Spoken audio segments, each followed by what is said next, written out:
केले? असत्य खोटे ठरवले. का बरं खोटे ठरवले?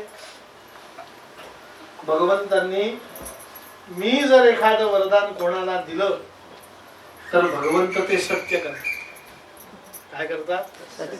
आम्ही एखाद्याला म्हटलं भागवत संतांना आयुष्यमान भव, तर भगवंत माझं वाक्य काय करतात? खरं करतात. ते काही माझं सामर्थ्य आहे का? मग हिरण्यकश्यपूला ब्रह्मदेवाने सगळे दिलेले वरदान का सत्य केलेत? भगवंतांनी आपल्याला शिकवण दिली की या जगतात नारायणाशिवाय कोणाचंही वरदान सत्य असू शकत नाही. नारायण हा एकमात्र सत्य आहे.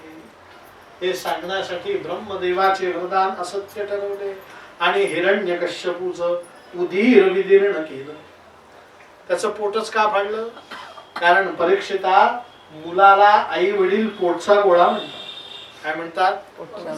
मग भगवंतांनी पोट फाडून पाहिलं की प्रल्हादासारखा अजून एखादा मुलगा आहे का? असेल तर त्याला काय ठेवलं पाहिजे? सुरक्षित ठेवलं पाहिजे. पण आत काही निघालं नाही, पण त्याचं उदीर फाडलं होतं. म्हणून त्या हिरण्यकश्यपूचे आतडे काढले आणि भगवंतांनी स्वतःच्या गळ्यामध्ये माळ म्हणून धारण केली. म्हणून नरसिंह भगवंतांचं नाव झालं आंत्रमाली भगवान की जय. नरसिंहांच्या गळ्यात तुळशीची माळ नाही, रुद्राक्षाची माळ नाही. कशाची माळ आहे? हिरण्यकश्यपूचं कलेवर फेकून दिलं. आता इथे कथेचा एक पार्ट संपला बरं का. हिरण्यकश्यपूला भगवंतांच्या मांडीवरती मृत्यू आला. भगवंताकडे पाहत पाहत मृत्यू आला. याचा अर्थ हिरण्यकश्यपूला काय मिळाली असेल? पण मुक्तीचा आनंद मिळाला का? म्हणजे त्याला मुक्ती मिळाली आनंद रहित. आता आनंद सहित मुक्ती. भगवंत प्रल्हादाकडे गेले. आतापर्यंत हातभर जी बाहेर होती त्या हिरण्यकश्यपूला मारल्यानंतर भगवंत प्रल्हादाजवळ गेले. हातभर लांब जिभेने प्रल्हादाला हिरण्यकश्यपूच्या सिंहासनावर घेऊन बसले आणि चाटायला सुरुवात केली. ज्याप्रमाणे गाय आपल्या वासराला चाटते तसे नरसिंह भगवंत प्रल्हादाला काय करू लागले?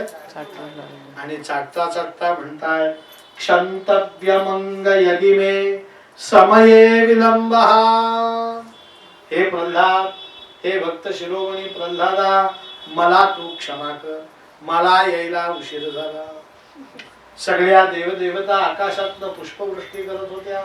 त्यांनी मनाशी विचार केला की आजपर्यंत या देवासमोर नाक घासताना अनेकांना पाहिलं. देवा मला क्षमा कर, देवा मला क्षमा कर. पण आज उलटी गंगा देव भक्ताला म्हणतोय मला काय कर? क्षमा कर. प्रल्हादाने प्रश्न विचारला, देवा मी तुम्हाला क्षमा का करावी? असा काय तुम्ही अपराध केला?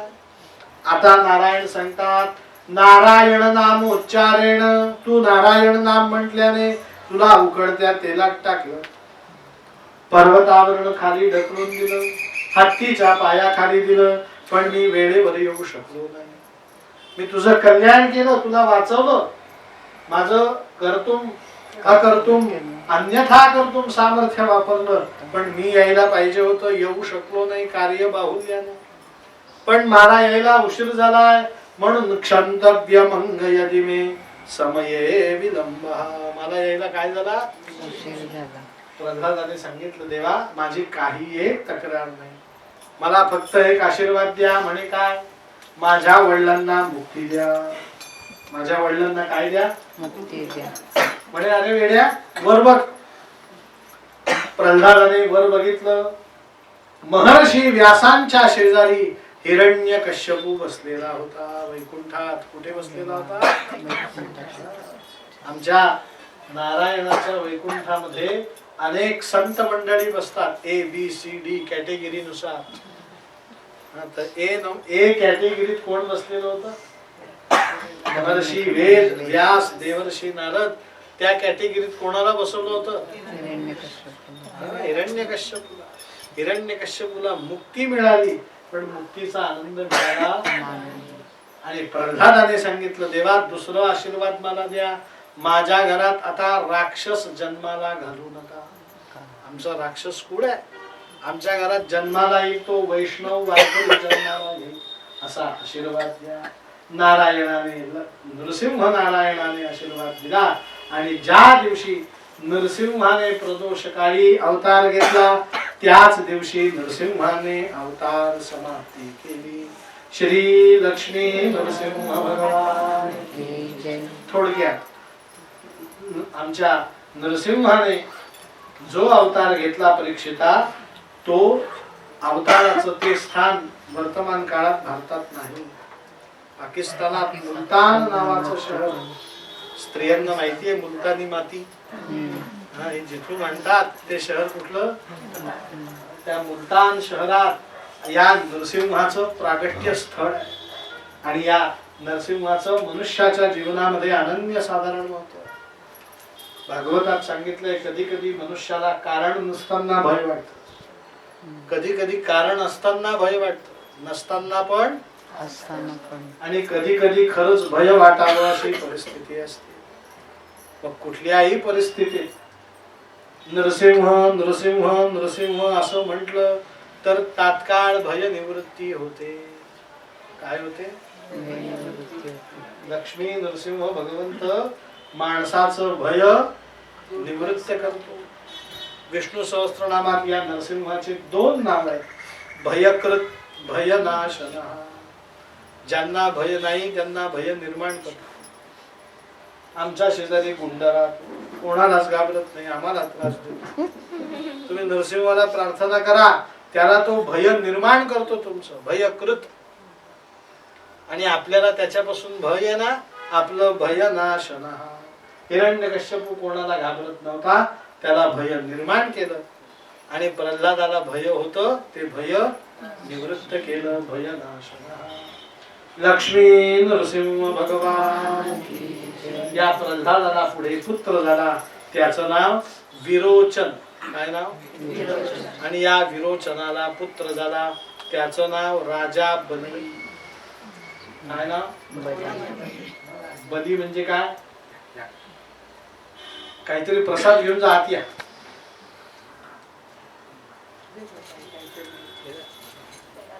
जय श्री कृष्ण. दिला दिला प्रसाद. जय श्री कृष्ण. फोनवर बोलूया.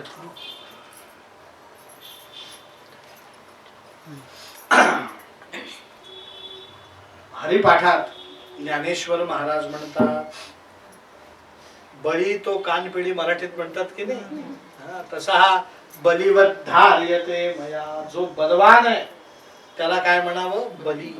आता हा बली किती बलवान, थोडक्यामध्ये कथा सांगतो. हा बली राजा दैत्यांचा राजा होता. कोणाचा राजा?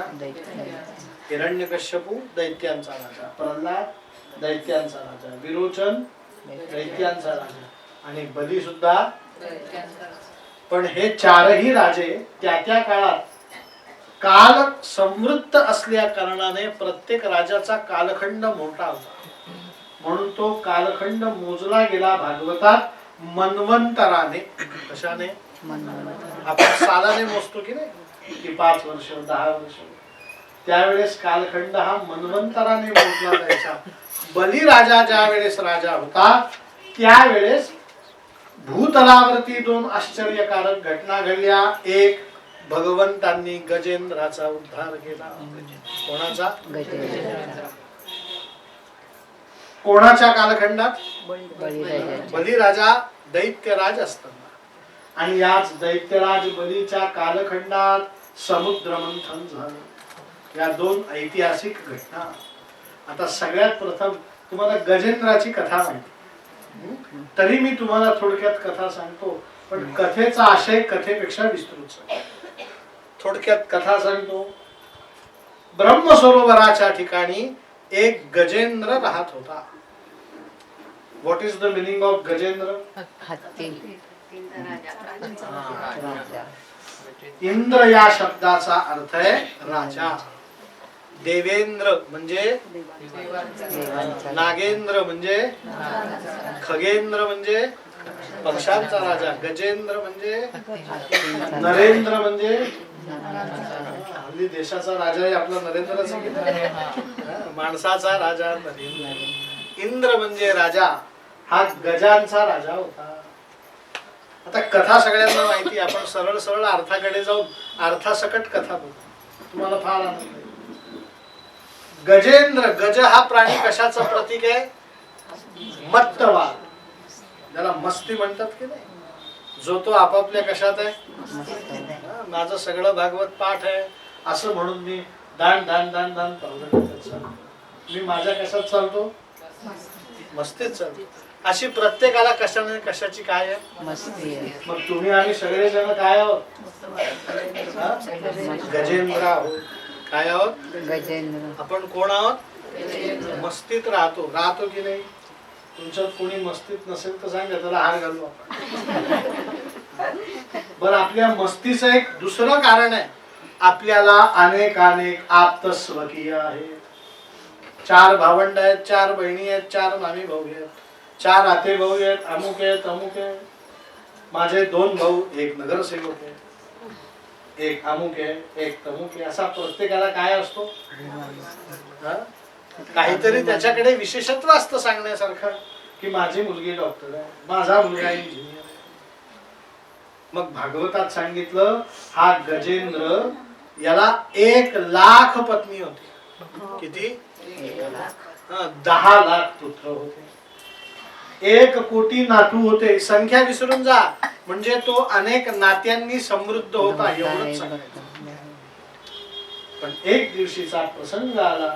हा गजेंद्र ब्रह्मसरोवरात स्नानासाठी गेला आणि त्याचे पाय काळ रूपी मगरीने पकडले. आता गजेंद्राला असं वाटलं, अरे मी गजेंद्र आहे. त्या मगरीला 4 वेळा पाय उचलून आपटायला सुरुवात केली. मगर हलायची पण पाय सोडायची.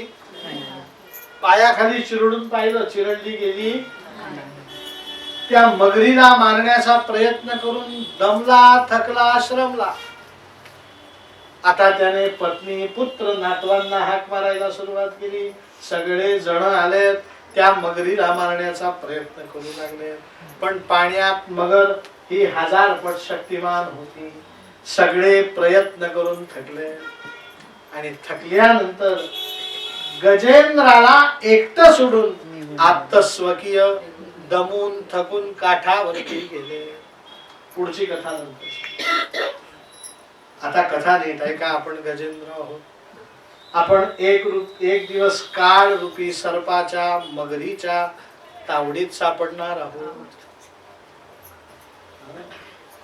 आपल्याला वाटणार आहे, छे हो मला कशाला मी आजारी पडेल आणि मृत्यूला सामोरं जाईन, छे मी बलवान आहे.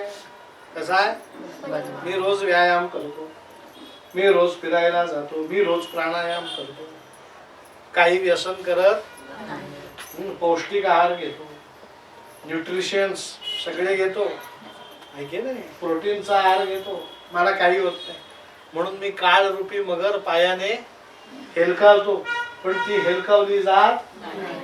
मग मी माझ्या आप्तस्वकीयांना बोलवतो, माझ्या मुलाला बोलवतो, मुलीला बोलवतो, बायकोला बोलवतो.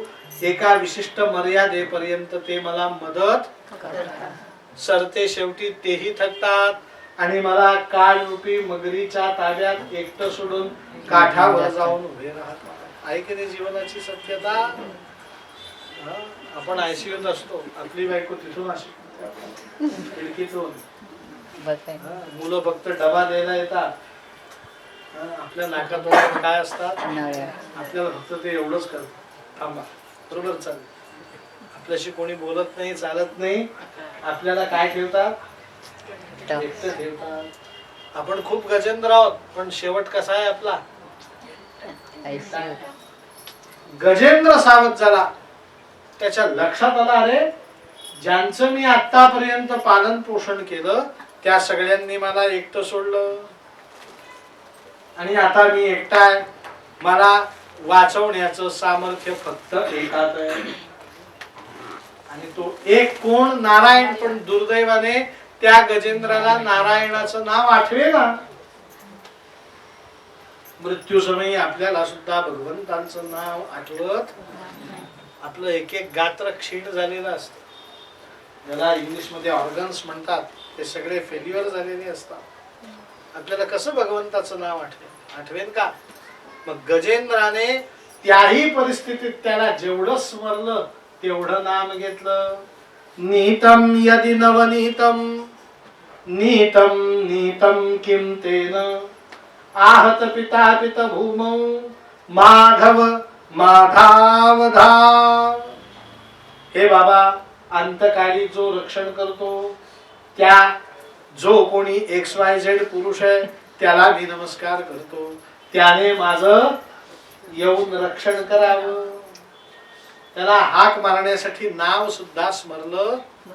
म्हणून भागवतात गजेंद्राने कुठलं नाव घेतलं तर अनामिक नाम, ज्याला कुठलंही नाम, फक्त नारायण त्याला रूपाने स्मरला, गुणांनी स्मरला, पण नामाने स्मरला नाही.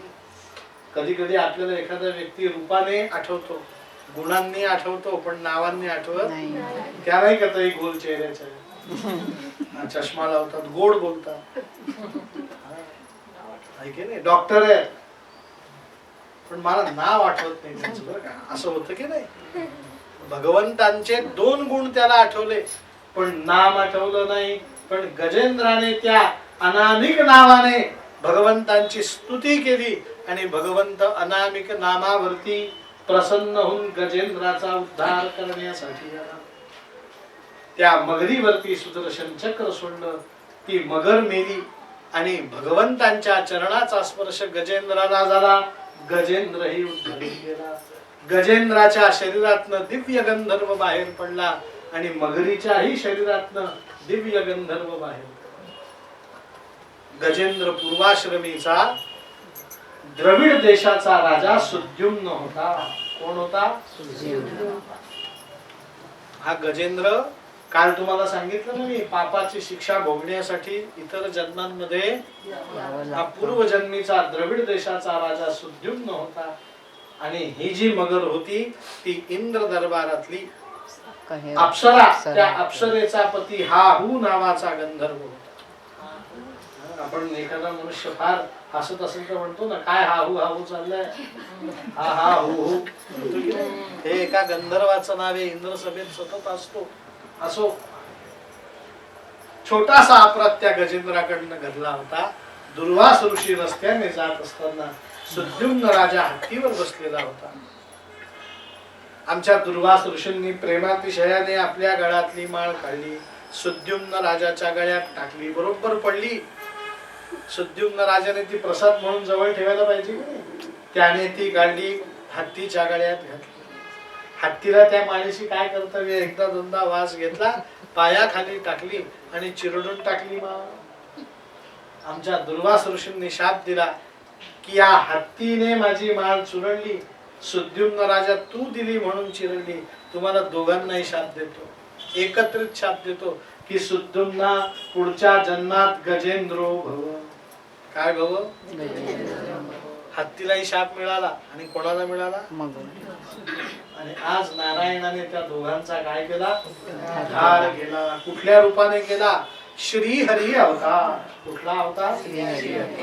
कृष्णाय वासुदेवाय देवकी नंदनाय च नंद गोप कुमाराय गोविंदाय नमो नमः. गोविंद स्वरूपातल्या एक छोटासा श्लोक म्हणते. म्हण. गजेंद्र काय म्हणला? म्हण. हरी वाटे काळा करी सविपती मृत्यू जगा. म्हणा असं काहीतरी म्हटल्यावर आनंद होतो आम्हाला. म्हणा. दोनच ओळ म्हणा ना, ज्या 4 ओळी असतात ते निघेल ना.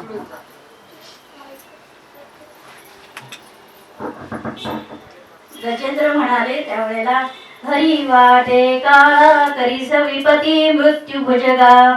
जगाचा तू ऐसा धनिक म्हणतो पाव मजला. नमः पार्वतीपते हर हर महादेव. गोपाल कृष्ण भगवान. आणि याच बलिराजाच्या कालखंडामध्ये समुद्र मंथन झालं. या समुद्र मंथनातनं दिव्य दिव्य रत्न बाहेर पडले. हलाहल विष पडलं. श्री शिवशंकरांनी प्राशन केलं. दिव्य असं उच्चैश्रवा नावाचा हत्ती उच्चैश्रवा नावाचा अश्व मिळाला घोडा, तो दैत्यराज बलीने घेतला. ऐरावत नावाचा गज निघाला, तो इंद्राने घेतला. पारिजातक वृक्ष निघाला, इंद्राने घेतला. अत्यंत दिव्य रत्न निघाल्या, अप्सरा इंद्रांनी घेतल्या. लवण म्हणजे मीठ निघालं, मानवांनी घेतलं. सुरा निघाली, सुरा म्हणजे दारू, असुरांनी घेतली. कौस्तुभ मणी निघाला नारायणाकडे, पांचजन्य शंख निघाला नारायणाकडे, आणि दिव्य रत्न निघालं. त्याला भागवतामध्ये म्हटलेलं आहे, आमलान पंकजान माला, जी कधीही मलिन होत नाही, सुकून जात नाही अशा फुलांची माळा. तिघही जण वायू वेगाने नारायणांकडे गेले. काय काय? कौस्तुभमणी, पांचजन्य शंख आणि न सुकणाऱ्या फुलांची माळा. आणि एक दिवशी दिव्य रत्न बाहेर पडलं. जगज्जननी यज्ञ यज्ञेश्वरी गोमाता की जय. अश्विन शुद्ध अमावास्या त्या दिवशी नंदिनी नावाची कामधेनू या समुद्रातनं प्रगट झाली. आणि ज्या दिवशी ही कामधेनू प्रगट झाली त्याच दिवशी संध्याकाळी 6 वाजता ततश्चादिरभूत साक्षात श्री रमा भगवत्परा रंजयंती दिशकांत्या विद्युत सौदामिनीयता श्री लक्ष्मी माता की. समुद्र मंथनातनं कोण प्रगट झाली? लक्ष्मी. पण लक्ष्मी हे लग्नानंतरचं नाव आहे. समुद्र मंथनातनं जी प्रगट झाली तिचं नाव श्री रमा, रमा नाव आहे. ती रमा प्रगट झाली आणि त्या रमेचा विवाह नारायणाबरोबर झाला. लक्ष्मी नारायण भगवान. असो या लक्ष्मी नारायणाचा विवाह झाल्यानंतर अमृत नावाचा अमृत कलश निघाला. देव दानव दोघही जण काय करू लागलेत? भांडू लागलेत. भगवंतांनी मोहिनी अवतार घेतला आणि मोहिनी अवतार घेऊन तो अमृत कलश वैकुंठामध्ये नेऊन ठेवला. ती दिव्य घटना घडली बलिराजाच्या कालखंडात. कोणाच्या कालखंडात? मग या बलिराजाने दैत्य गुरु शुक्राचार्यांशी संगनमत साधलं, सांगितलं इंद्राने मला फसवलं. काय म्हणतोय तो? म्हणून मी इंद्र पदावरती बसणार. ही कथा फार बारकाईने ऐका बरं का. म्हणून बलिराजा एक दिवस घोड्यावरती बसला, स्वर्गामध्ये गेला, इंद्राचा हात धरला, सिंहासनावरनं ओढलं. इंद्र खाली येऊन पडला, बलिराजा सिंहासनावर बसला. इतक्यात दैत्य गुरु शुक्राचार्य तिथे आले आणि सांगितलं, बलिराजा इंद्राच्या सिंहासनाला स्पर्श करू नकोस. म्हणे का? म्हणे या इंद्राच्या सिंहासनावरती बसण्यासाठी शतक्रतू 100 यज्ञ करावे लागतात आणि तू यज्ञ न करता बसलास तर इथे टिकणार म्हणजे अनऑथोराइज राशी. आपल्याला काय कमी आहे? तू दैत्यांचा गुरु आहेस, तुला अथोराइज मी इंद्र पदावरती बसवतो. आपण 100 यज्ञ पूर्ण करू. किती यज्ञ? 100. म्हणून भागवतात सांगितलं की दैत्य गुरु शुक्राचार्यांनी बलिराजाकडनं 99 यज्ञ पूर्ण करून घेतले. किती? आणि आता 100वा यज्ञाची आरंभाची तिथी जवळ आली. बलिराजा स्वर्गामध्ये गेला. कुठे गेला? स्वर्गामध्ये. आणि इंद्राला सांगितलं की इंद्रा एकच यज्ञ राहिलाय, तेवढा पूर्ण करतो आणि इंद्र पदावरती रितसर दावा ठेवतो. पण मी 99 यज्ञाने किती बलवान झालेलो आहे हे सांगण्यासाठी बलिराजा स्वर्गातनं 100वा यज्ञ करण्यासाठी परत येत असताना इंद्राच्या दरबारातले 12 सूर्य पळवून आणले. किती सूर्य? 12. इंद्राच्या दरबारात किती सूर्य होते? त्यांना भागवतात म्हटलेलं आहे द्वादशादित्य. काय म्हटलंय?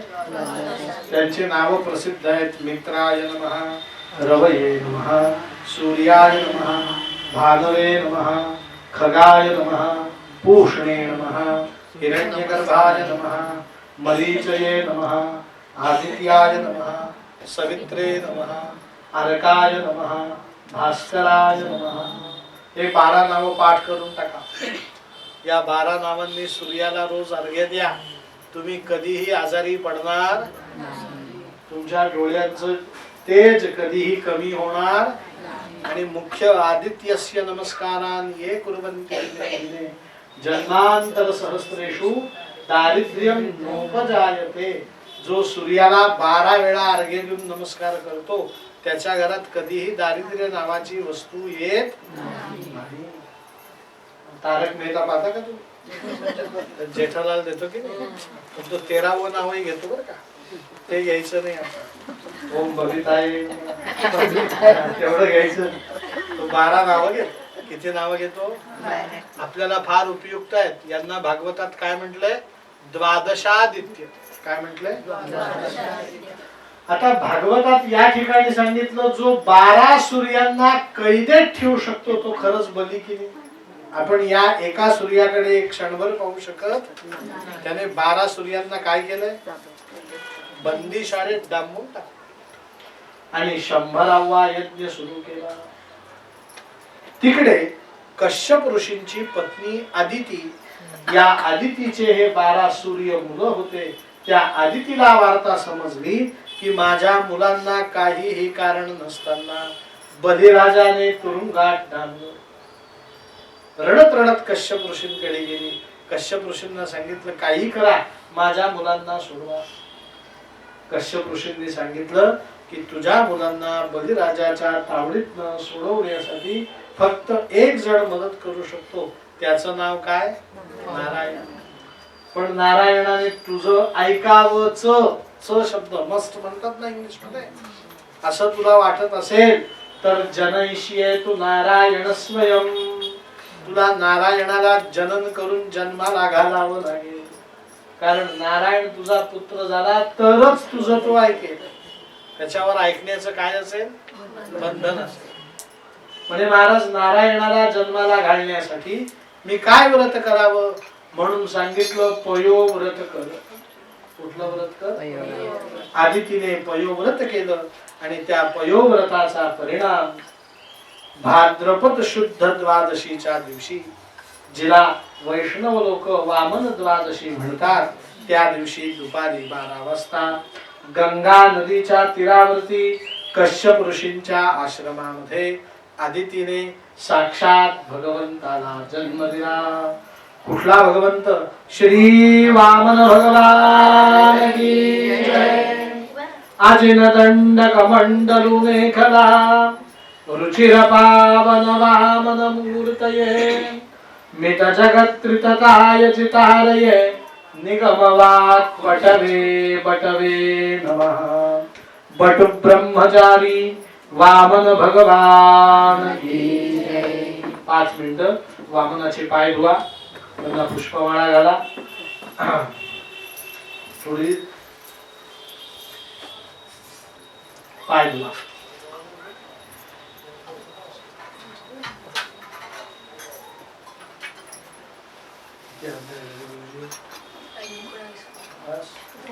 अश्मान्नो वर्जां पर्वतेषु श्रीयाणामद्भ्य ओघादियभ्यो अब्बानस्पतिभ्यो आधिसाम्रेताम्बयाः तान्न इकमूर्जान् धत्तमरुताः सद्गुरुराणा अशमस्ते अक्ष महिता उवर्ग्यान् द्विखमस्तान्ते शुगरच्छतु.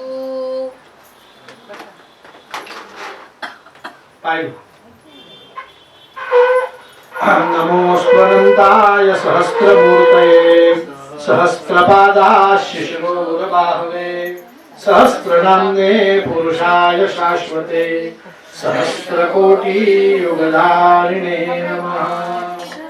श्री वटु ब्रह्मचारी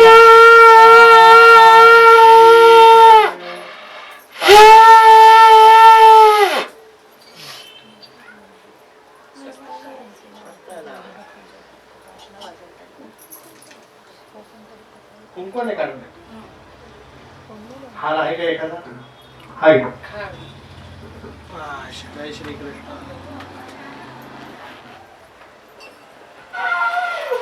भागवताचा प्रसाद आहे बरं का, टाकू नका कुठे.